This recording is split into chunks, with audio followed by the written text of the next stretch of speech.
नमस्कार दोस्तों, आज के हमारे इस वीडियो में हम आपके लिए रवि प्रदोष व्रत की पौराणिक कहानी लेकर आए हैं। एक समय की बात है, किसी गांव में एक गरीब ब्राह्मण परिवार रहता था। ब्राह्मण की पत्नी प्रदोष के व्रत का नियम पूर्वक पालन करती थी। एक समय ब्राह्मण का पुत्र गंगा स्नान करने के लिए गांव से बाहर गया। दुर्भाग्यवश मार्ग में चोरों ने उसे घेर लिया और कहने लगे, हम तुम्हें मारेंगे नहीं, हमें तुम्हारे पिता के गुप्त धन के बारे में बतला दो। ब्राह्मण के पुत्र ने उन्हें समझाया कि हम गरीब हैं और हमारे पास कोई भी गुप्त धन नहीं है। तब चोरों ने उससे कहा, अच्छा, तो तुम्हारी पोटली में ये क्या बंधा है? तब उस ब्राह्मण के पुत्र ने निसंकोच होकर कहा, मेरी माँ ने मेरे लिए रोटियां दी हैं, वही इस पोटली में बंधी हैं। यह सुनकर चोरों ने कहा, चलो साथियों, ये तो खुद ही बहुत दुखी मनुष्य है, हम किसी और को लूटते हैं। ऐसा कहकर चोर उसे छोड़कर आगे चले गए।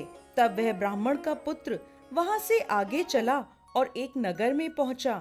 नगर के पास एक बरगद का पेड़ था। वो उसी बरगद के वृक्ष की छाया में सो गया। उसी समय उस नगर के सिपाही चोरों को खोजते हुए बरगद के वृक्ष के पास पहुंचे और उस लड़के को चोर समझकर बंदी बना लिया और राजा के पास ले गए।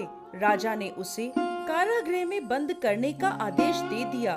ब्राह्मणी का लड़का जब घर नहीं लौटा तो उसे अपने पुत्र की बहुत चिंता हुई। अगले दिन प्रदोष का व्रत था। ब्राह्मणी ने प्रदोष व्रत किया और भोलेनाथ से मन ही मन अपने पुत्र की कुशलता की प्रार्थना करने लगी। भगवान शंकर ने उस ब्राह्मणी की प्रार्थना स्वीकार कर ली और उसी रात भोलेनाथ ने उस राजा को स्वप्न में आदेश दिया कि यह बालक चोर नहीं है, उसे प्रातःकाल छोड़ दें, अन्यथा तुम्हारा राज्य वैभव सब नष्ट हो जाएगा। प्रातःकाल राजा ने शिव जी की आज्ञा अनुसार उस बालक को कारागृह से मुक्त कर दिया। बालक ने अपनी सारी कहानी राजा को सुना दी। सारा वृत्तांत सुनकर राजा ने सिपाहियों को उसके घर भेजा और उसके माता पिता को राज दरबार में बुलवाया। उसके माता पिता बहुत भयभीत थे। राजा ने उन्हें भयभीत देखकर कहा कि आप भयभीत ना हो, आपका बालक निर्दोष है। राजा ने ब्राह्मण को 5 गांव दान में दे दिए, जिससे वो सुख पूर्वक अपना जीवन व्यतीत कर सके। इस तरह ब्राह्मण आनंद से रहने लगा। भोलेनाथ की दया से उसकी दरिद्रता दूर हो गई।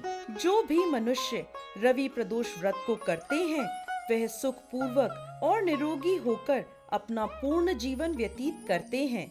जय भोलेनाथ, जय माता पार्वती।